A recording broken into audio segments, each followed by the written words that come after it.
There is a primal scream rising on this planet, and as many would argue, from this planet. Think of it as a boiling point of pain and disconnection, a culmination of disappointment, if you will, that we are unwilling, or even more concerning, that we are incapable of closing the gap between knowing better and doing better. In my work with young people, I hear a common refrain: I'm not suicidal, but I'm not sure I want to be here anymore. This is a clarion call that something's got to give. The New York Times refers to this slow death of the human condition as a pandemic of loneliness.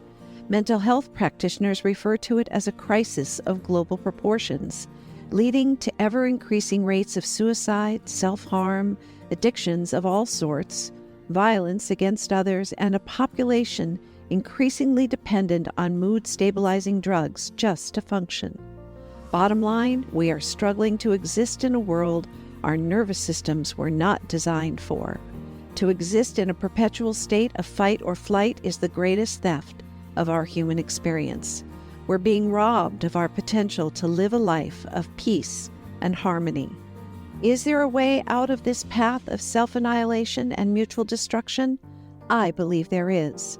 My hypothesis is that if we are willing to go to school on our wounding, to remove shame and blame from our past, to find grace in all that has come before, and, with even greater courage, apply a lens of love to the present moment, our future can be radically and beautifully different from our past. Our failure to learn from our past forever binds us to the suffering of our ancestors. Our inability to meet this pain with compassion and wisdom is a key point of frustration for many. That frustration is the catalyst for this podcast. The Primal Scream podcast is an ongoing conversation with ordinary folks who have met their primal scream head-on and turned it into a powerful catalyst for change in their lives. They've stepped away from the performative expectations placed on them by their family and/or society, despite encountering resistance from within and external constraints along the way, leaving behind both the trauma of their story and the trauma drama that often ensues. Change is hard, but as these beautiful humans share their stories, we learn the intimacy of change is the opening to a life well lived. If you are feeling the existential dread of being alive on the planet at this time, you are not alone. If you're exhausted by the simple act of just being here, you are not alone. As you listen to these storytellers reveal their raw and real journeys to wholeness, it is our hope that you will find courage to do the same. Is there one message to take away from each of these podcasts? I believe there is, and it is simply this: you are not crazy, and you are not alone.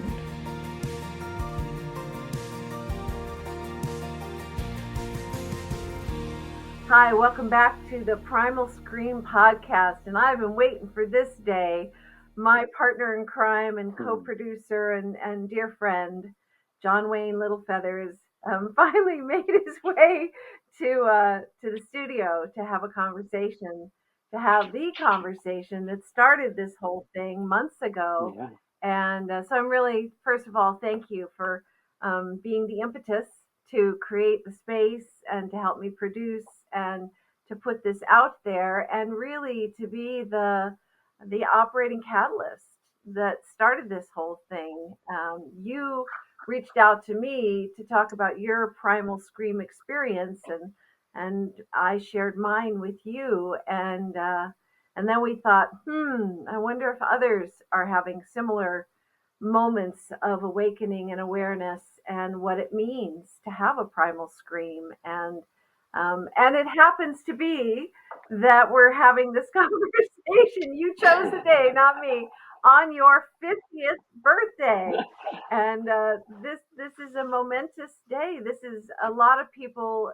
I just remember growing up, and every guy in their late 40s and 50s were buying Corvettes and having affairs. They had a midlife crisis, and more conscious approach to that we call the midlife revival. So maybe this is like a very sort of right on day to do this conversation. So, you know the drill. You've watched all the episodes. You know what we're trying to open up to here, which is the most um, honest and heart centered conversations we can have with people about what it means to be human and what it means to go through the evolution of soul, including a breakthrough moment such as a primal scream. So I'll get out of the way and let you just jump in. You know where we are. Yeah, I think it all begins with what is the primal scream, right? And what is that for me? Uh, I think it's morphed over the years. Um, but just coming to the genesis of the Primal Scream podcast, what is a primal scream now? Um, I'll step back probably 4 months, 5 months, maybe a couple months before Mhm. we started this. And I've been a part of many medicine ceremonies over the years. And one of the last, I did a series of medicine ceremonies. And in one of those, um, I remember going in, closing my eyes. It was dark. And there was just this cacophony of yelling, screaming noises. And as I went further and further into that void, it was complete terror, rage. Um, it was my voice, it was your voice, it was every voice, all the voices around the planet. And it was all the atrocities that man has done to man. It was all of the pain, the suffering. Uh, it was it was not a happy time having this thing. This was not a happy medicine journey. This was complete terror. And somewhere in that silence, I found stars, and and I found myself, and I found peace in it. And it was just a moment, but it was a very beautiful moment. In that I had the realization that we are all one, and we're all living through this for a reason. Um, and when I came out of that, uh, I was in Mhm. tears. Uh, I was a pile of mush. I was there with some of my best friends, and they were all surrounding me. And I was like, how long was I in there for? Because it felt like, I don't know, hours upon hours. And it was a very brief time. It was like maybe 30 minutes. Um, and one of my best friends was sitting next to me, and he looked at me and he's like, "Are you okay?" I was like, "Oh, brother, that was awesome. That was so much fun." And this is the thing we do to each other. We joke around with each other. But yeah, he goes, "You looked," because I was super scared. I was super scared for what was coming out of your mouth, the sounds. Um, and for those that don't know me, I'm a pretty quiet guy. And to see me go through yelling and screaming, letting out rage, it's not something my deepest friends has have ever really seen. And so this primal scream coming out of me, me allowing it myself to be the vehicle, was something very different. And so leaving that, um, I did a couple of months of a lot of silence, just listening for what the next steps were, and what next steps I wanted to take. And I'm still in a little bit of that. I'm starting to see some glimpses of hope and encouragement and inspiration, but it's taking a bit. It's taken a bit to really pause and learn what my place really is. Um, and as this is my 50th birthday, my phone's been ringing off the hook this morning and texting me, and it's beautiful getting these messages of um, me being one who inspires Mhm. others. Uh, and I forget that sometimes, that is my stand, and so it's nice to hear that reflection. And so I'm happy to be here today. I'm glad we're doing this. This is a few episodes in, and yeah, let's dive in. Well, there are a few. Yeah, you know me. I like to pull at the threads of the story that come forward, and like you, I've had multiple primal scream experiences, and like you, I feel like there is a knowable place that, and I don't know why some of us get access to it and others don't, but I feel like, and I've met others that feel this the weightiness of the collective grief of the human condition, that the ancestral Mm, grief that is, you use the words man's inhumanity to man. We see it playing out on a global stage right now in corners of the world, and it is as it should be, disrupting to the nervous system. We just know that this is not who we are. There is that stop, the childhood um, mm, cry for enough. We can't do this, and so as you and I, began to massage this notion of these conversations, like you, it kept sort of revealing itself more and more to me that the primal scream is an invitation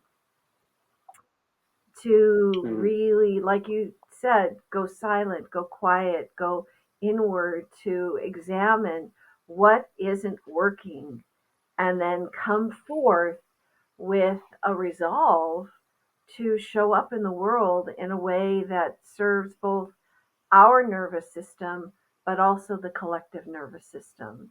This using the nervous system as code for um, as code for the expression of love, that we're wired for love. And every day that we live out of mm, alignment with that truth, we suffer. Our nervous system suffers. We're anxious, we're depressed, we're angry. We see that rage that you spoke of, that unfettered rage that just is just pouring out across the planet right now. I have in recent times become a TikToker, of all things, and I have mm, access on a daily basis to so much of that rage. You see it in the TikTok conversations, yeah, and corners of the world that have access to this democratization of information, and there's a lot of rage, and it has been our hope with these podcast episodes that each person has their own lens on that. But the more that we unpack this out loud without shame, without story or fear of it, we begin to open up to the possibility that there's something calling us on the other side of that. And so, what do you think is calling you, calling us? You're my mystic buddy. Go deep, brother. Yeah, yeah. Um, I think a lot of times there's so yeah, much noise out there. It's hard to decipher, what we're leading toward. Um, and a lot of times that noise we can get confused, right? I was thinking about this morning, and I was thinking as I was sitting in the dentist chair, and and I was going through my thoughts about this podcast interview, and are we in a heightened state now mm, than we've ever been? Or has it always been pretty constant, pretty yin yang, of light, dark, and just at the right time, we actually get to see these visions of what's going on. I think like with TikTok, with social media, with the media today, we're seeing so much, we're yeah, so consumed in it. It's always in our palm. And it's a bit more than a nervous systems can actually take. Um, but with that gift that we're given, right, we're given the ability to see it right, all in an instance. And so whether it's more or yeah. not, it is there. It is there. It is too much at times. And is that Um, fueling where's the it? inquiry to shift? That it may not be all bad. Is Yeah, Yeah, yeah. It's the invitation to experience it, and so we yeah, can easily numb out. and just watch shows, or disassociate and go someplace else. And I'm sure many of us do that at times when we have to. But it's the invitation to say, hey, this is the world. This is as it is. These are facts. This is not fiction. This is what people are doing to other people. You can go through your normal life every day and ignore this. Or you can actually get back into purpose and why we're here and actually take a stand and do something about it. That's the invitation. For me, that's how it's always landed for me is, and I can't go to Palestine right now. It's not within my well-being to be on the ground in places where it is at its worst. But what I can do is Mm-hmm. play a part in the world that I've created to show up in a more loving, kind, and thoughtful way with every person I meet, with an understanding that that has a butterfly effect, that has a ripple effect, right? Yeah, totally. Yeah. I mean, it's not a calling for everyone to go to war. Not at all. All right, so here we are in the middle of this really interesting time where I loved what you said. Has it always been a constant tension between light and dark, between yin and yang, Yeah. between um, and these words from our U.S. Constitution, in order to form a more perfect union, that that holds me in a place of hope that we've been getting better at this over time, that we haven't been um, at such a constant tension. In fact, the numbers bear that out, that we are less violent than we've ever been. We're more, there's less Yeah. poverty than there's ever been. And maybe we have become more sensitized in a really sort of paradoxical way. We have more mechanisms to desensitize ourselves, but we've also become more connected to each other on that oneness level, like you said in the beginning here, right? Totally. Yeah, totally. Yeah. I mean, like look at the advent of Facebook, right? So when Facebook came around, this is almost 20 years now, or over 20 years. I don't know the exact date, but it started to bring people Yeah, together in a big way. It was the the friend list. You could have up to 5,000 friends.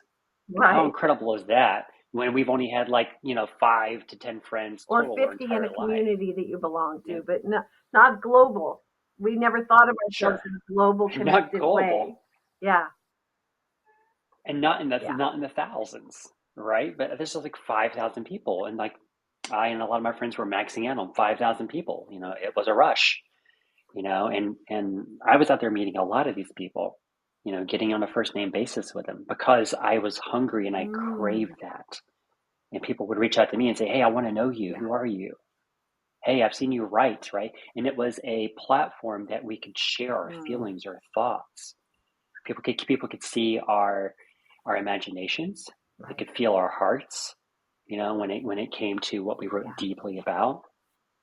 And for me, I wrote deeply about what was going on in my life, with my marriage, with my mm, children, with all of the pains of owning a business. Um, you know, I wrote it all. I was very transparent, to the point where people were like, "Whoa, you just shared that?" And I was like, "Yeah, man, let's keep it real." I was like, because I don't know the yeah, freaking answer to this. I was like, but maybe someone else does, or maybe this will impact someone yeah. in a different way. And what that ended up doing is opening up so many hearts. And people are like, "Thank you for saying that." It's like I don't. That's what I was feeling. I love you have such a strong tech background, and you saw this birthing process of this social recalibration to a much larger connectivity web than we and I was just thinking, yeah, we used to, how are you? You meet somebody for coffee or whatever, just on the, how are you? Oh, Mhm. I'm good. Kids are good. Life is good. We had this sort of pitter patter conversation that would just sort of keep the wheels moving forward. But underneath, there was this groundswell of discontent that Yeah. social media has opened the floodgates for, and in the same way, opened up the possibility of a more authentic voice, as you described, a more um, keep it real about what's happening, and we are the meme generation, right? Like spreading memes, sharing memes. How to, again, trying to take the big feelings and how do you encapsulate them in a 140 characters, or Twitter. So it's interesting how we've gone from one-on-one, face-to-face format to this mass communication style, to then also trying to get it down to bite-size bits that we could communicate more in less. And then long format podcasts came out, Yeah. and Netflix series, because an hour and a half wasn't long enough to tell the story, but you didn't need a sitcom story.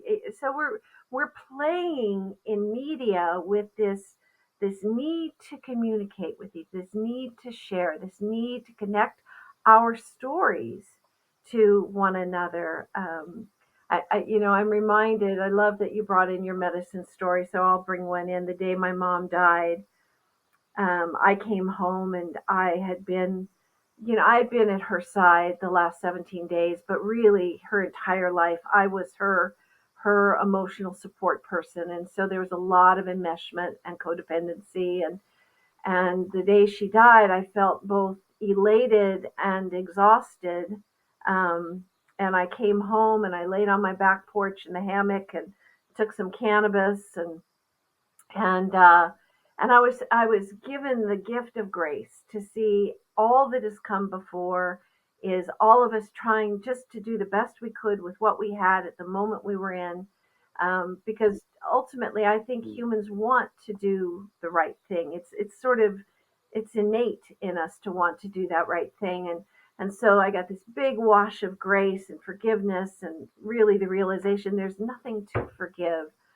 You have a Christian background, as do I, and that phrase, "Father, forgive them; they know not what they do," is another way of saying we've all been unconscious, we've all been awakening over time to the reality that we have power to choose. And so then the download began to open up to this other part of the conversation, where we come into this time where truth would become lies and lies would become truth, but it was in service to helping us re-engage with our inner guidance system. And then the final tagline, and this is what I see about social media, is the storytellers will bring us home. That it's you telling your story and me telling my story, and being that authentic witness to the human condition, ours and others, that ultimately is the way that we have evolved since the beginning of time, standing around the fire, as cave humans, learning to communicate, learning to, no, don't go over there, there's a big saber-toothed tiger, like we've been warning each other through story. We've been solving the mystery, at least as best we could, through storytelling. That storytelling evolved into religion, it evolved into mysticism, it evolved into all kinds of other cosmologies that help us codify the mystery. But ultimately, and I think this is where we are right now, is, do we have it within us to tell a love story, uh, to tell a healing story, Mm. to move from a story of fear and derision and hate, and I feel like all of it's on the altar of awareness right now for us to decide. And the collective primal scream is a part of that, coming into the awareness of enough is enough. We have to do something. And so I think even silly little things like a podcast, you know, have make a difference. You showing up, me showing up, Yeah. storytellers showing up, telling their story, and not as gurus, but as humans walking the path together. Maybe the story you tell leaves a breadcrumb on the path for somebody else who's standing there wondering what's next for them. Yeah, absolutely. Yeah, and I think a lot of times too, with the stories you get to meet is such a diversity of people that are out there. People that look like you, people that have a similar background. You mentioned the Christian background, um, and people that are going through a different, time in their life. Whether that's, their age, um, where they come from, where they're going to. You know, there's a variety of different, situations. And so it's nice to have the stories that are similar, like, oh, that's kind of like me. It's like, the Olympics were on this week, and we've been watching them for the past 3 weeks. And it's been amazing for us, to watch and go, wow, I didn't know, that, I'll give you an example. So I'm Asian. And so I'm like, wow, Chinese people can dive. I was like, they're Mm, incredible. Right, because I remember growing up in the '80s when I was a teen, and it was a totally different stage in the Olympics. It was always the Americans versus the yeah. Russians, and and that was like the big draw, and it was lots of Europeans, so lots of white bodies, white faces, and that's what I Yeah. remember seeing a lot. I don't remember seeing all of the different ethnicities, and that too could be controlled media of what was Hmm. being showed. Right. You know, they were our Yeah. enemies back then, and it was very much the thing. My father was in the military, and so growing up, there was this sense of we would talk trash about Russia because Mm, we were Americans and right. we were proud, right? So there was this, nationalism, propaganda that we had as a people, Yeah. and it made us feel good, even though it's divisive in Yeah. its nature, right? And so, fast forward, 30 years for me, um, it feels like a different world, and that the media allows other views to be seen. It's still controlled because I still didn't see Right. every single country. But now we have the ability to actually go and seek because there is so Yes. much out there. There is YouTube. There are all these different stations, Peacock, right? You can go and you can view these things. You can look Mm, for what you want. I'll give an example. My mom, um, she only watches YouTube. So mom's from Vietnam, and she watches one show, and it's a YouTube show, and she will watch it every single day. It's a reality wow. TV show, and and so she lives in Oklahoma, and she just jumps on her YouTube and she goes to the channel and she watches it. Sometimes she'll listen to music, but that's what she wants to put into her field. She's like, I don't have time for all the other stuff and the drama. Mm, This is real. This is reality. They film these people every day. It's funny. It's sad. She goes, that's what I want in my field. In my 70s going mm, into my 80s. She goes, I'm good with this. I'll get up. I'll go swimming. I'll watch my show. I'll come back. I'll eat. I'll watch my show. I'll go for a walk. I'll walk in the garden, and that's my day. And so she gets to choose, living wherever she wants to in the world. She chose Oklahoma for some reason. And she can watch her Vietnamese show on YouTube. And so pretty incredible. so I hear both sort of. I mean, we just live in such interesting times. The possibility of seeing everything, and also the reality of being able to choose your bubble,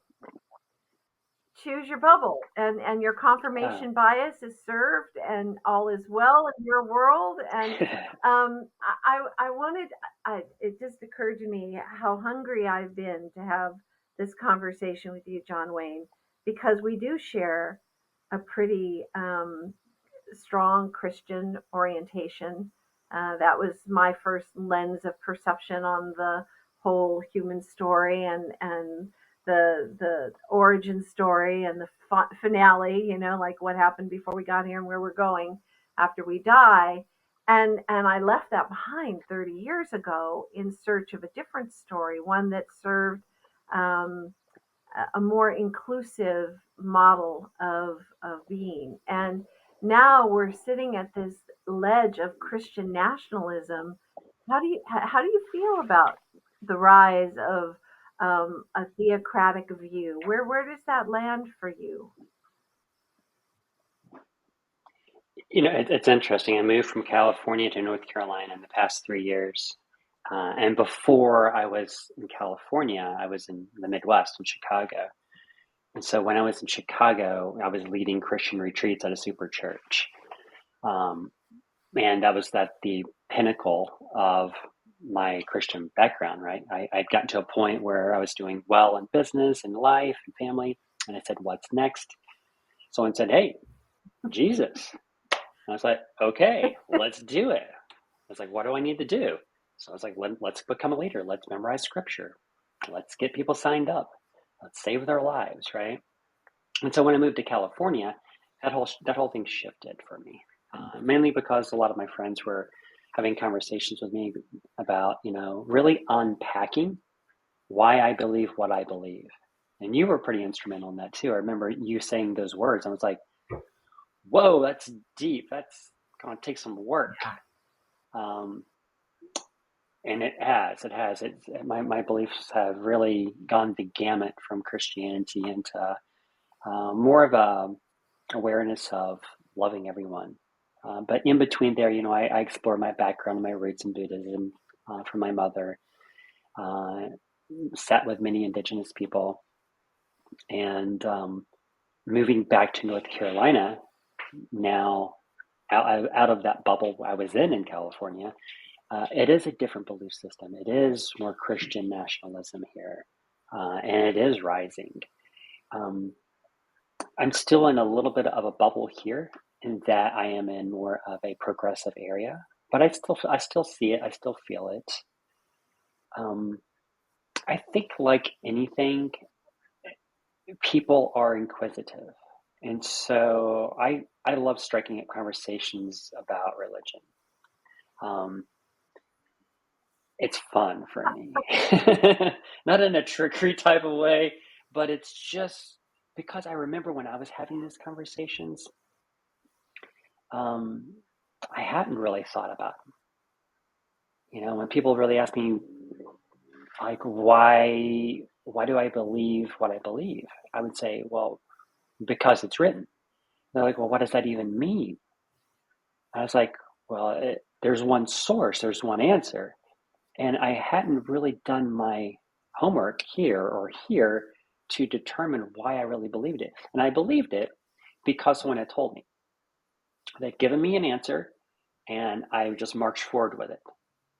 And I was supposed to just believe it and move forward blindly without ever questioning it. And so the reason that I left the Christian church is I got asked to leave because I started to question things.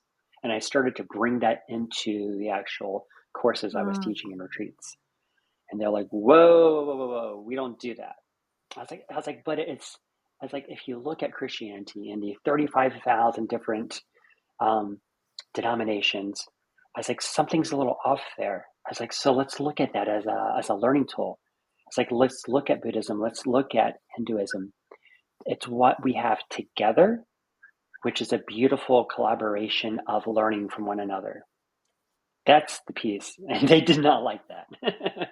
But it's interesting now when I bring that up to Christians, I find a lot of times they'll actually listen.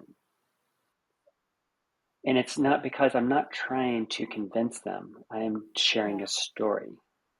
Circling back to our stories, it's like this has been my experience when I travel around the world. Um, People aren't trying to convince me to do something or be something. They just want to know me, or they want to hear something or experience something.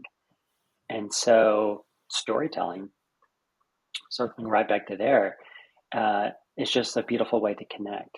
It gets to that human aspect of us, not the separation of God, but just like, who are you, and what's important to you? How have you gotten to where you've gotten? Where are you going? Those are much more interesting questions than why do you believe in what you believe, and where are you going in the afterlife? I was like, I don't know. I'm not in the afterlife. No one's come back from the afterlife and, done a talk show. And so we're all, in that Hmm. mystery. But while we're here in the present, you know, Yeah. let's play together.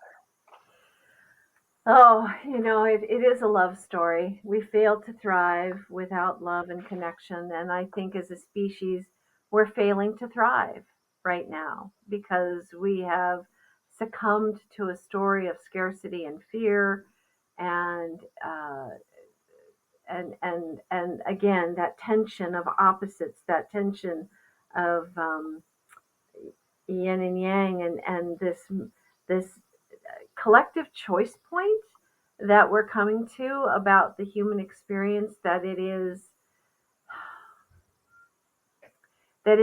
in the choosing of the experience that we create the heaven or hell of our existence. And I watch this rise of Christian nationalism as ours is the only one true way to be, to live, to hold the construct together. This is and I have this sense that this is a primal scream moment for our belief systems. I've gone from thinking I had all the answers, teaching Sunday school. I went down that same path. I, for 14 years, taught Sunday school. And I remember one time teaching a lesson, and one of the brothers in the church in my Mormon years came up to me and said, "Sister, you didn't follow the lesson."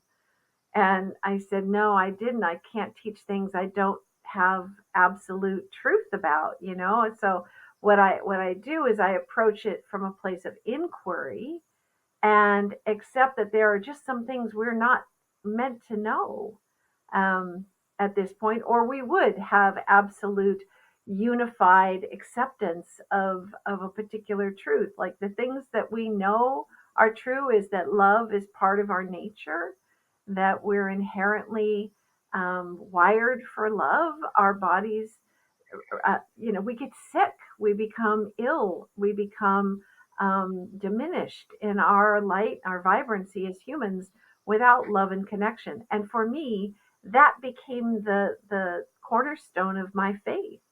I didn't have to have any certainty about what happens after I die. There doesn't need to be a redeemer or a heaven or a hell story.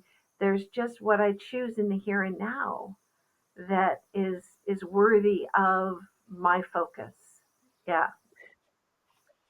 Yeah. Yeah. And when I look at that as the benchmark of did you lead a good life?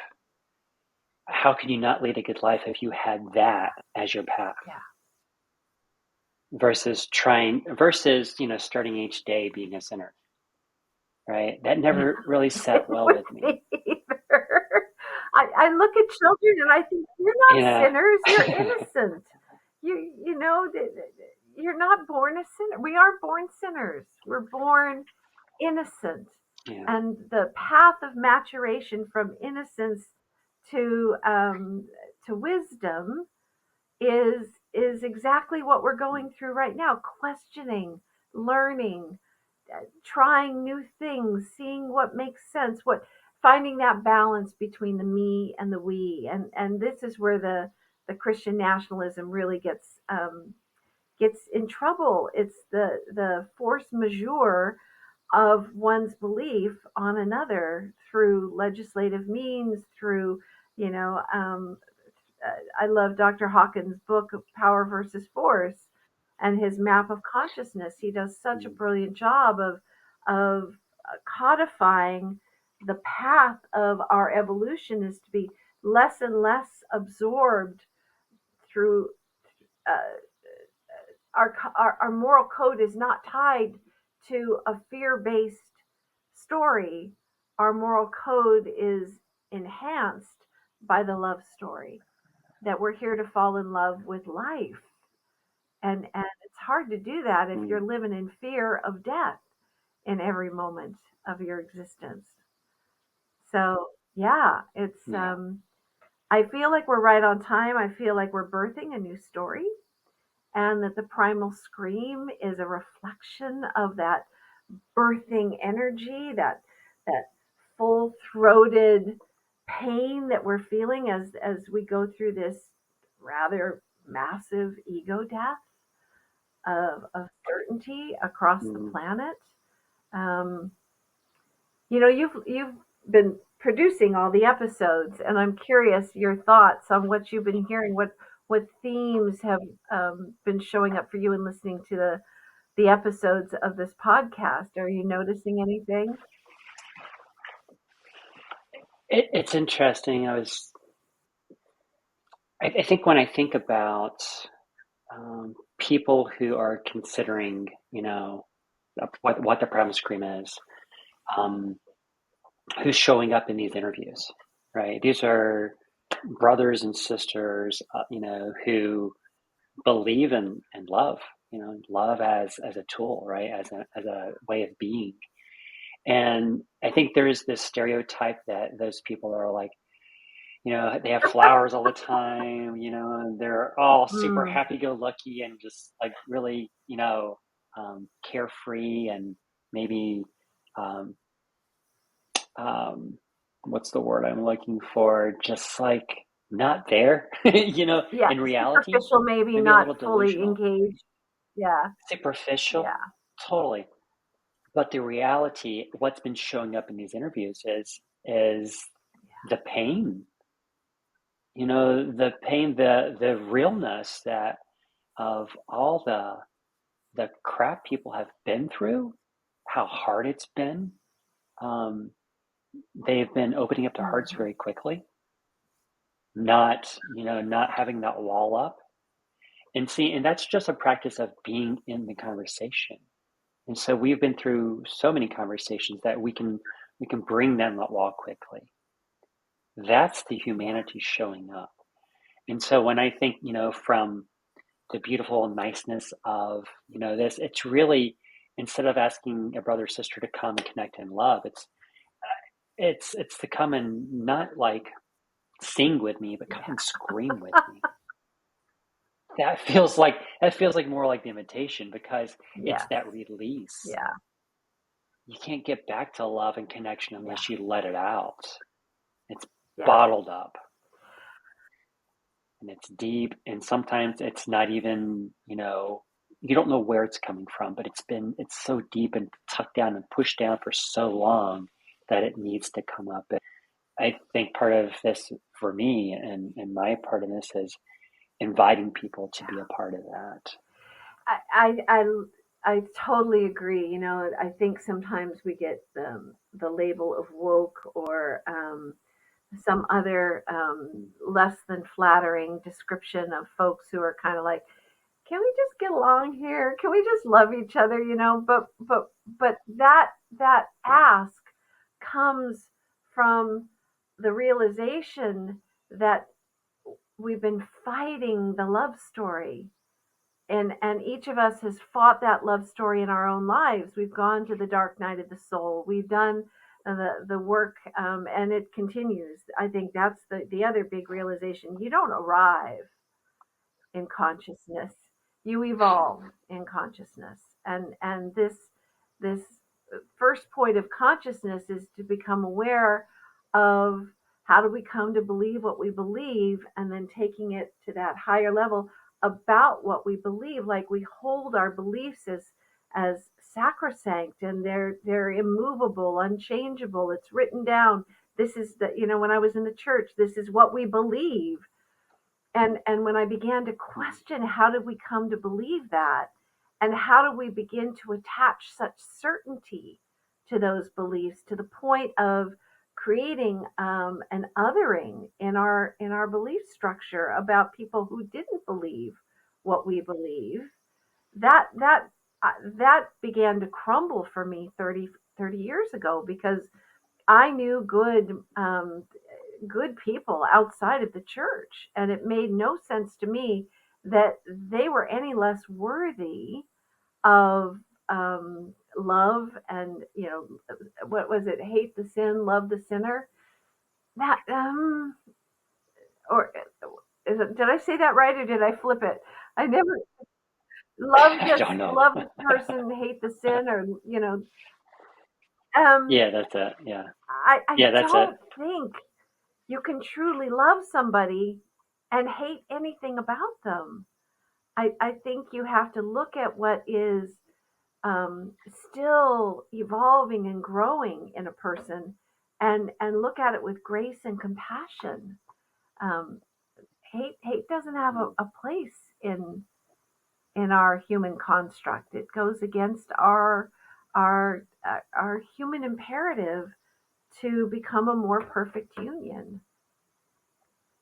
So Yeah. so where do we go from here? Our kids are feeling the primal scream, not in their 50th birthday frame, but in Mhm. their teens and their 20s and their 30s. And the scream is hitting much earlier in the evolutionary path, which I think is a good thing. Um, a lot of I hear a lot of elders. Well, actually, we'll call them olders, not elders. If they were elders, they'd have a different. But olders, who are these kids, don't get it. They're not playing by the rules. They're not.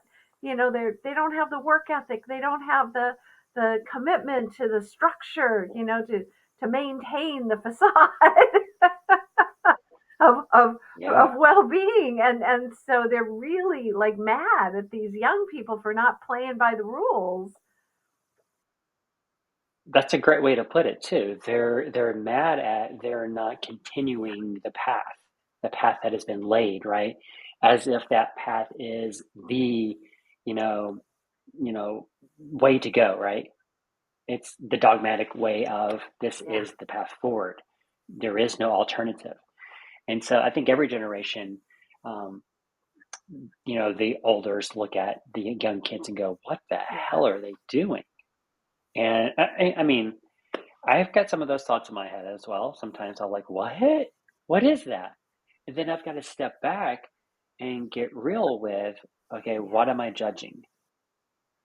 And then I go, "Oh, well, okay, I was a bit of a misfit as a kid."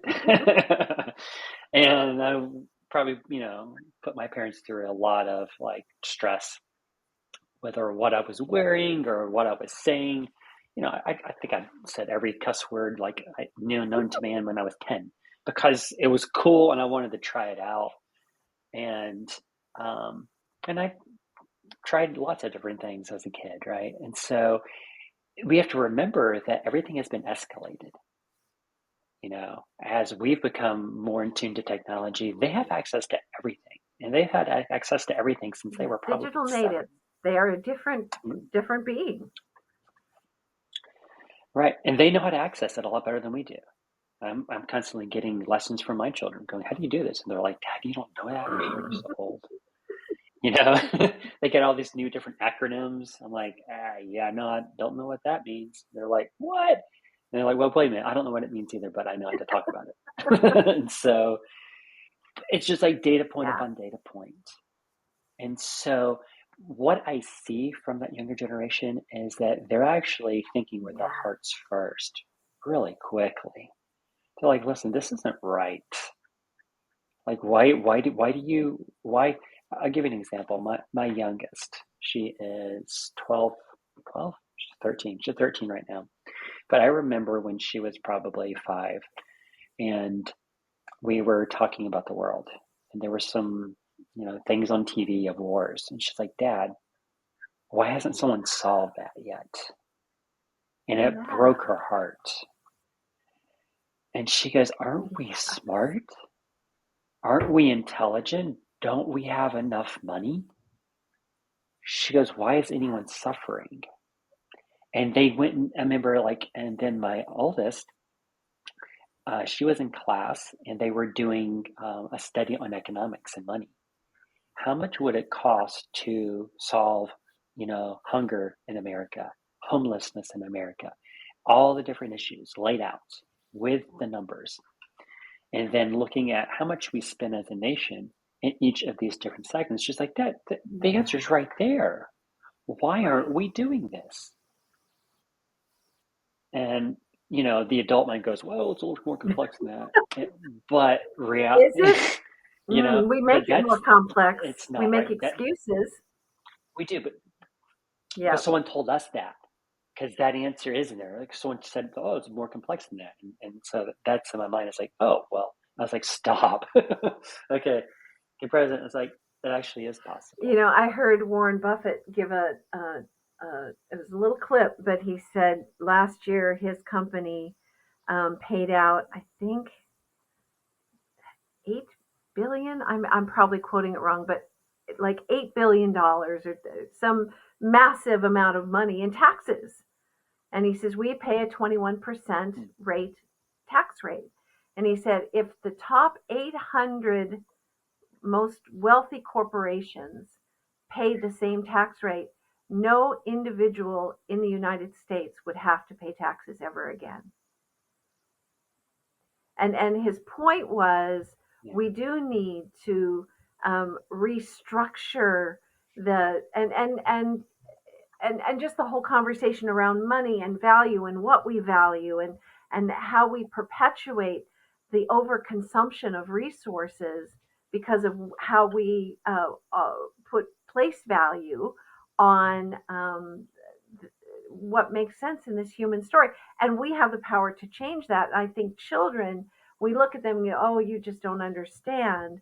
Well, they do understand at a very simplistic level that this is not right the way we're doing it.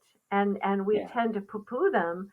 And to me, that just feels like, no, I've just made the adult compromise to survive in a structure that doesn't work for us. But I love the you and I are both very tied to indigenous wisdom through where and how we've been exposed to it over the years, and the knowledge, the hmm, indigenous way is to make decisions that have a 7 generation impact, to think how will this play out 7 generations from now. And it occurred to me, a download came a few months ago, we actually have 7 generations alive on the planet right now. First time in our history we've ever had 7 generations coexisting. So, so the traditionalists are almost gone, but they're still here. They're in their 80s and 90s. The boomers, the Jonesers, which is this bridging generation that I'm in between the boomers and the Xers. I was never one or the other. I always felt, and my influences were the assassination of JFK, Martin Luther King, Bobby Kennedy, the Vietnam War. So I had, that this was the soup that my brain grew up in. And so you've got Jonesers, Xers, millennials, and then the Zs, and this other bridging generation, Zillennials, which is kind of another Joneser kind of thing. And then the ones that are in the youngest sect right now, and I think your youngest probably fits in there.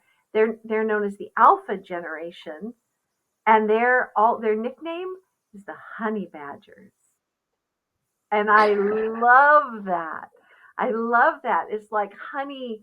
They understand the heart of things, and their ferocity is what they're showing up with, a fierce heart, warrior hearts, to to be, you know, those that are going to be at the tip of the spear of change over the next 20 to 30 years as climate becomes more a greater factor of influence in our decision making than even our search for oil and consumption of resources, because Mother Nature has a way of showing us who's in charge.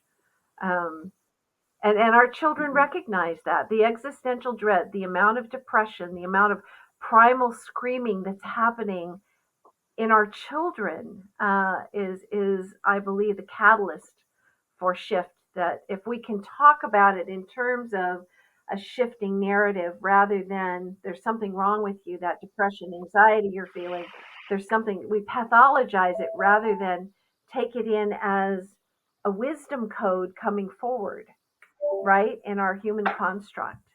Um, So yeah, we're 7 generations alive on the planet right now, and, and Wow. it would not take all of us to get this right. Just enough of us to begin to shift the narrative from fear and scarcity to love and abundance. You know how like when you watch a movie, it's like a blockbuster movie, and it's like at the end, you're like, you've got that beautiful warm feeling, and then everyone in the theater's like, wow. My grandson, speaking of a honey badger, do you want to come say hi to my friend John Wayne? There you go. Ah, okay, goodbye. Hey That was an unexpected moment. Bye, James. I love you. He's great. hilarious. Undeterred. Keep going about the movie. Thank you. Yeah, well, it kind of brought up like I remember so many times like being in a movie theater and like this, whether it's an epic movie or a love story, there's a point when the whole crowd becomes kind of Yeah. gelled together in that love and that connection, and we're like, yes, Yeah. this is what it's about. And I remember as like, in retrospect, I could look at it and go, oh, why doesn't that one movie change people or put them into motion to actually do something? Because in that Yes. moment, it does. In that moment, they feel Right. it, they embody it. But at some point in their lives, whether it's 5 minutes later or the next day, they flip right back into that default life that they're living. But they got a glimpse of it. And I just think through these podcasts, through these stories, the more and more they see, the more and more they Yeah. see as reality and not just Yeah. fictional stories. That's the only way to continually to build Yes. up that love. Uh, it's. I love what you're saying here. This notion of taking a moment of awareness that we are one, and carrying that forward into our daily breath, our daily activities of it's just who we are. We have those moments. We have them oftentimes in the middle of a disaster, like a hurricane or a tornado or a flood or a fire. Nature reminds us of our vulnerabilities and that we are one very vulnerable species on this planet. And in those moments, who you vote for, how you worship on Sunday, all that goes away. And we show up as fellow human beings here to support each other. Our interdependence becomes absolute in those moments. How do we? And as you know, I'm working on a project right now that my prayer is that it serves as a daily reminder of that connection point that we all have. This breath of oneness, that reminds us that we are of one breath, of one story, of one heart, of one future together. Yeah. Mm-hmm. Yeah, and just to kind of circle back, to the children, are they moving through it? I think absolutely. I think they actually do Yeah. pause. I think since they lived through COVID, that being right in the middle of their lives, the whole Yeah. world had to pause. And these children had to pause and go, what the fuck? And I think it's been pretty instrumental. There's all the media around, well, they're delayed now. They're no longer their age. They're years younger. They're immature. But I think it's been a gift that will set us in the right Yeah. direction because it really tapped into their It is a hearts. paradigm shifting moment for everyone, wherever you sit on the spectrum of experience. I call it a leveling event. It leveled our interconnectedness again. We were all vulnerable in the same way. And I had, as you know, the hope that, oh, this is it. This is the moment we're going to come together. We're going to do the right thing for each other. I sewed masks. I did all the things, and then the division about why are you wearing a mask and why are you getting vaccinated and I'm not getting, and we found a whole other way to create othering in this experience. And so I wonder, I do wonder, on my darkest days, if we will ever come to enough collective wisdom to be willing to truly examine our economic value drivers, our well-being drivers in society, and you know reboot. Like, to choose to reboot is the collective choice point that we're sitting at right now.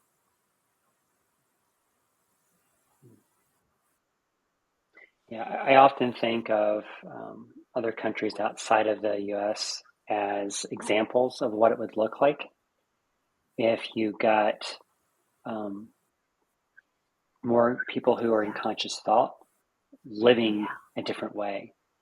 And so when I travel to Asia, I often see many Europeans coming to different countries, whether it's Thailand or Vietnam, um, and they're taking off for like 2 to 4 weeks at a time. And they're like, how do you Americans only live on 2 weeks a year as a default? I'm like, yeah, I don't do that, but a lot of Americans do. That's just how companies have right, structured their lives. That's not going to play well for this next generation, yeah, and they refuse to. And so that's why they're refusing to yeah. take on certain jobs. I mean, my kids have already told me, like, Dad, I'm not working behind a desk. Like, no way. Like, that's boring, and I'm not spending my life doing that. So, in the grand scheme of things, and maybe this is where we can kind of create a closure around this, because you and I could go on for days, and we have, and we will continue to.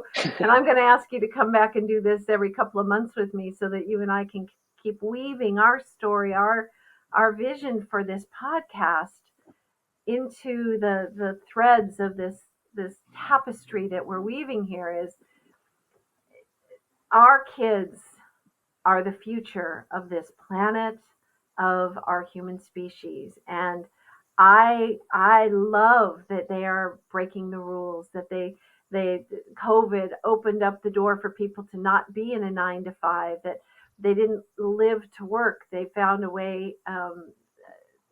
What I always get these things flipped. It's not work to live, but they found a way to create a life where they could work, and live. That the merging of our work style and our lifestyle became much more fluid and much more allowing for people to do it from a tiny home, the back of a van, move around the planet.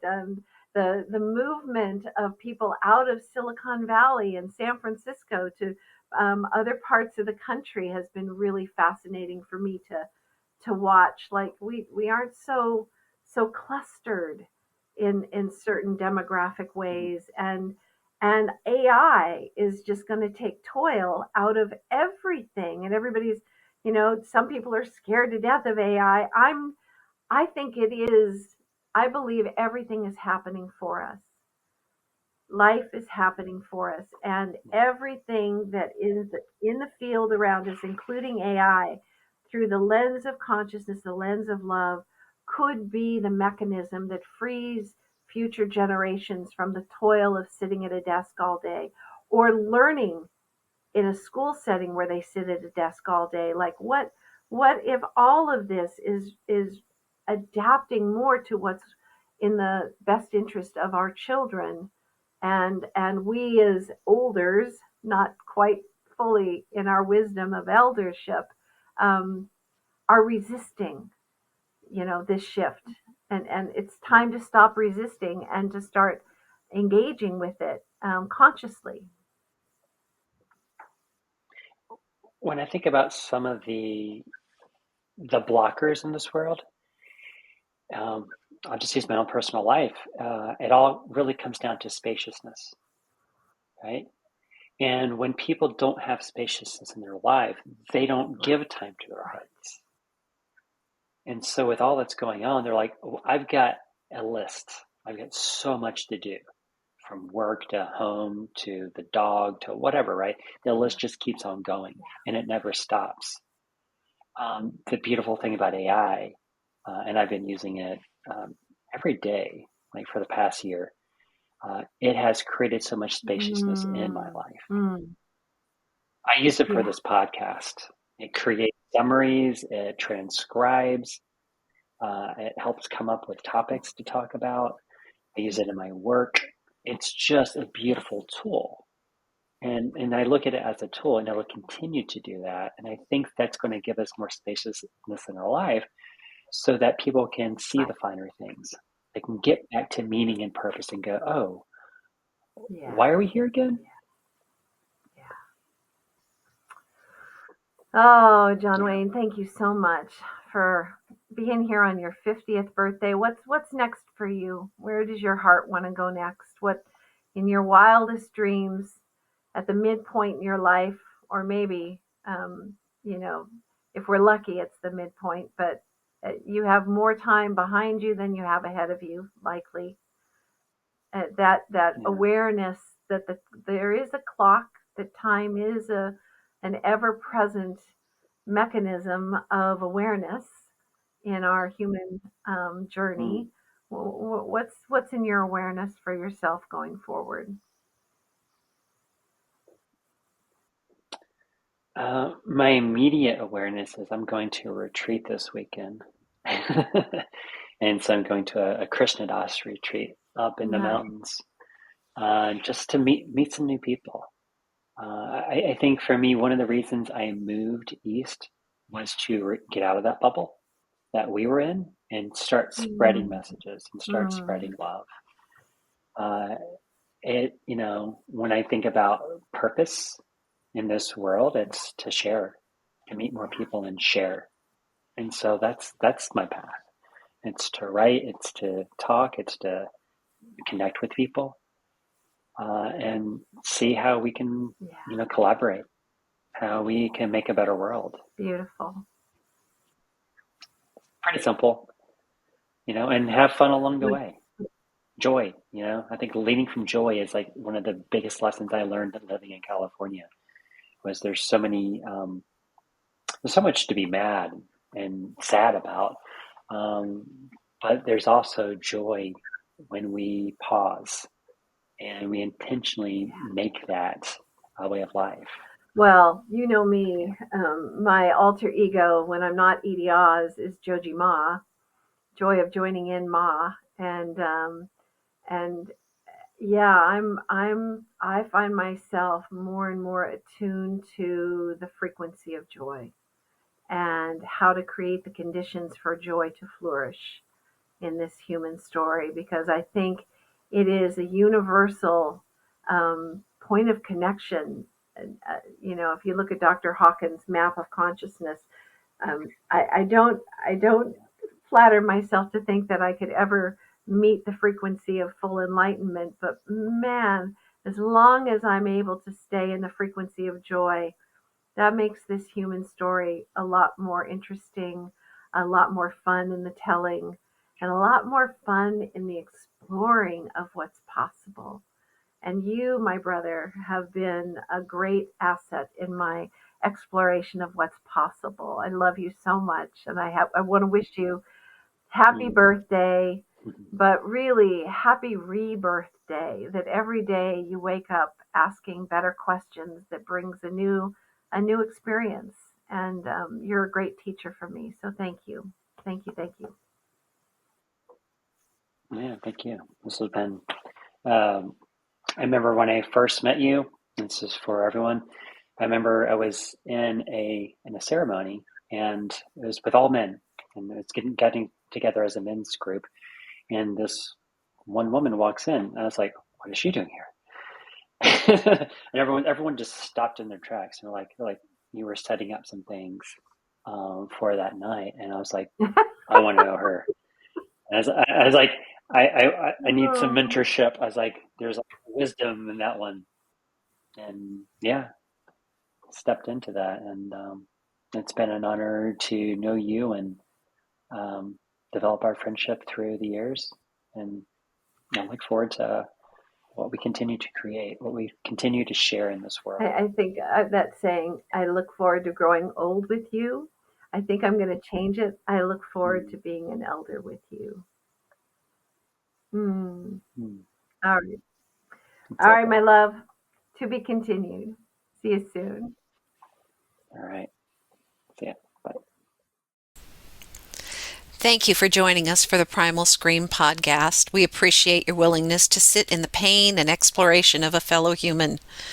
It is our hope that you found a thread that you can weave into your own story going forward. There is great beauty on the other side of the primal scream. A wise elder once said, "We are the ones we've been waiting for." And we are not waiting any longer for someone or something to shift the human story from fear to love. It's on us to redeem ourselves from our individual and collective unconsciousness, to find our ease of beingness. The future belongs to those who show up. We'll leave you with the song Like the Children Do by Meredith McHenry. She reminds us that the way home is the path of innocence reclaimed. See you on the next podcast. Have a beautiful day.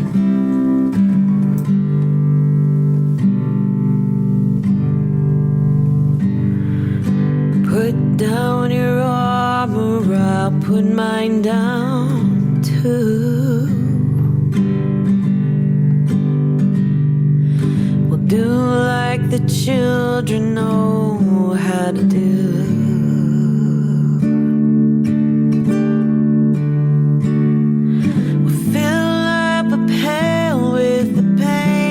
Caused you.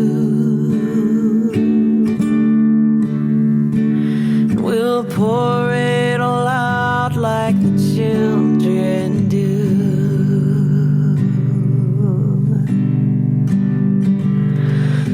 Don't get me wrong, you can't walk over me.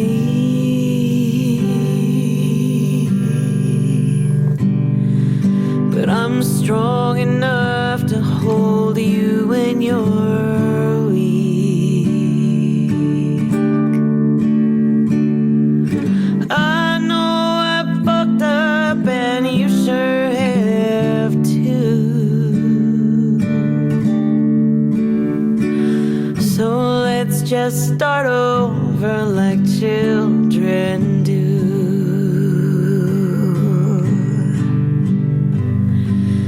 Can we just go back to the time before our innocence was stolen? I don't know how to get us there, but I'll keep hoping. I'll keep hoping.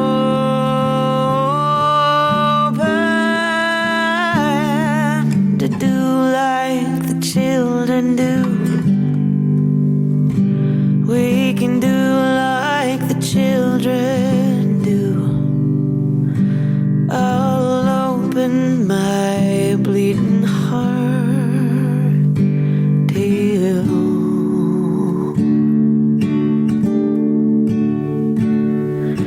Let's just pretend for a minute or two that our hearts can bend without shattering through. We'll find that forgiveness as if we're brand new. And you'll walk through the fire like it can't burn you.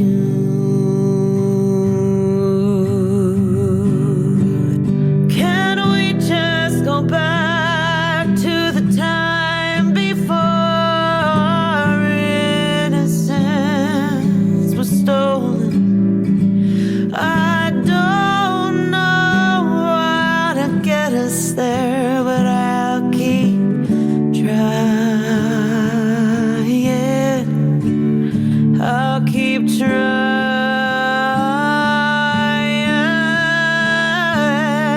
to do like the children do.